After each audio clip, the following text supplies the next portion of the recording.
पिछली वीडियो में हम बात कर रहे थे कि मनी डिसअपीयर किस तरीके से हो जाती है और स्टेट किस तरीके से मनी को कंट्रोल करती है। इसी बात को आगे बढ़ाते हैं।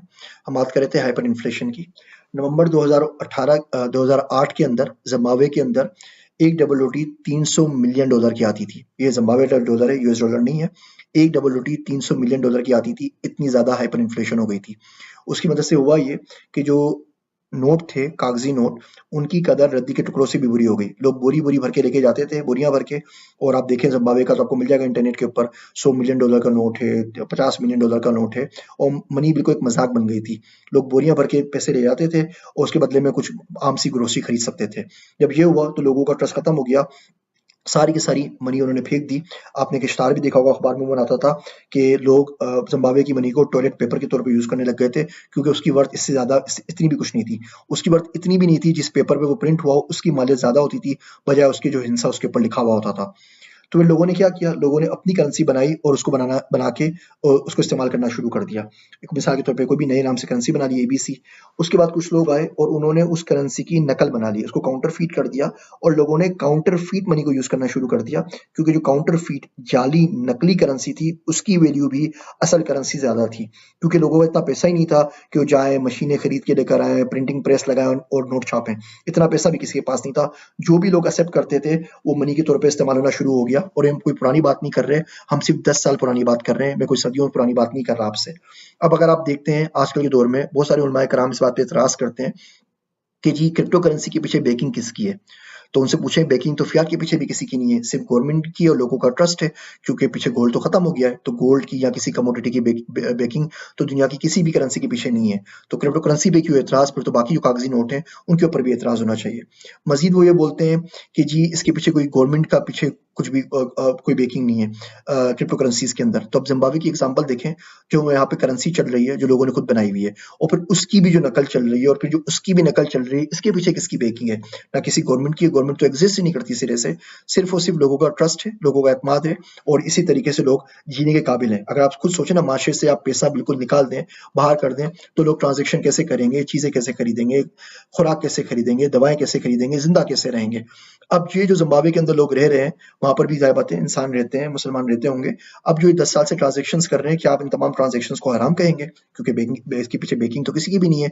और ये इतराज है जो उलमाए कराम क्रिप्टो करेंसीज के ऊपर करते हैं। आप सोमालिया की एग्जांपल ले लीजिए। सोमालिया में मोगादिशो के बाहर उसका जो कैपिटल है, गवर्नमेंट तकरीबन एग्जिस्ट ही नहीं करती। सारे रिबेल गोरिल्ला ग्रुप्स हैं, आपस में लड़ते रहते हैं, मारते रहते हैं। तो लोगों ने क्या किया, लोगों ने शेलिंग्स, उनकी जो करेंसी है वो इस्तेमाल करने लगे। अब शेलिंग की जो कदर है इंटरनेशनल मार्केट में, वो मोनोपोली मनी से भी कम है। जिस तरह करोड़पति किसी गेम के अंदर आपके पास करेंसी होती है ना, उसकी जो वैल्यू होगी वो शायद ज्यादा होगी, कोई आपसे 10-20 रुपए में खरीद लेगा गेम के तौर पर। शेलिंग्स की उतनी भी कदर नहीं है। अब लोग उसको यूज करते हैं, यूज किए जा रहे हैं, जबकि सोमालिया से बाहर उसकी कोई सिरे से वैल्यू ही नहीं है। 1994 में ब्राजील ने एक नई करेंसी निकाली जिसका नाम रखा ब्राजीलियन रियल, और उससे पुरानी की जो करेंसी थी उसको रिप्लेस कर दिया, और लोगों ने ब्राजीलियन रियल के ऊपर काम करना शुरू कर दिया। 1999 में पाकिस्तान में बड़ा अजीब वाकया हुआ। पाकिस्तान ने न्यूक्लियर धमाके किए, दुनिया ने हम पे रिस्ट्रिक्शन लगा दी।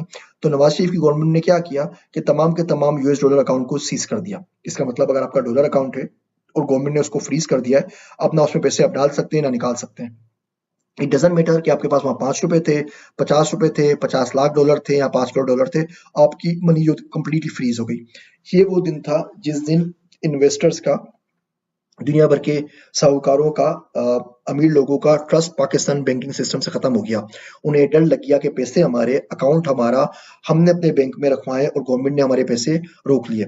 और सारे का सारा जैसे ही ये अकाउंट अनफ्रीज हुए, सारे का सारा पैसा मुझसे बाहर चला गया। आज कोई भी बड़ी आप कंपनी देख लें तो उनके पैसे सारे के सारे यूरोप में है या दुबई के अंदर है, मिडल ईस्ट के अंदर है।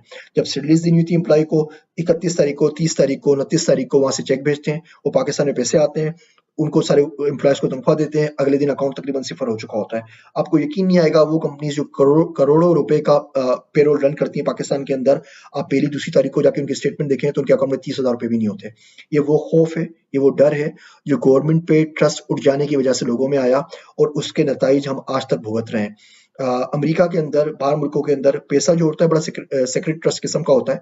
जब तक आप टेररिज्म या किसी उल्टे सीधे कामों में नहीं पड़ते, गवर्नमेंट आपके पैसों को हाथ नहीं लगाती। कोई भी आपके पैसों को हाथ नहीं लगाता, भले आपने किसी का कुछ देना है, कुछ करना है। कंपनी आपकी दिवालिया भी हो जाए तो पर्सनल अकाउंट के ऊपर हरफ नहीं आता। वो लोगों को एतमाद देती है कि पैसा आपका है तो आपका है, इसको आपके अलावा कोई टच नहीं कर सकता। और बिजनेसमैन को बड़ा बड़ा साथ दिया जाता है, बड़ा उनकी हेल्प की जाती है। आप पढ़ते रहते होंगे कि अमेज़न ने इतने ट्रिलियंस डॉलर कमाए, लेकिन टैक्स में उन्हें कोई पैसे नहीं दिए, क्योंकि वो लोग जॉब्स क्रिएट कर रहे हैं। पाकिस्तान में हम लोग बहैसियत नेशन सक्सेसफुल लोगों से नफरत करते हैं, बहुत ज़्यादा आदम बर्दाश्त है। गवर्नमेंट भी उनको बुरा कहती है, लोग भी उनको बुरा कहते हैं, और ये कंप्लीट जो ट्रस्ट है गवर्नमेंट के ऊपर, वो हम लोगों का उठ चुका है। और सिर्फ यही गलती की थी नवाज शरीफ गवर्नमेंट ने, और इस गलती को 20 साल हो गए, लेकिन हम आज तक इसका खमियाजा भुगत रहे हैं। इसी सिलसिले के ऊपर हाइपर इन्फ्लेशन क्या होती है, मुख्तलिफ मुल्क क्या करते हैं, जिसकी वजह से लोगों का एतमाद उन पे से उठ जाता है। अगली वीडियो पे इस पे मजीद बात करेंगे। आप सबका शुक्रिया, जज़ाकल्लाह खैर।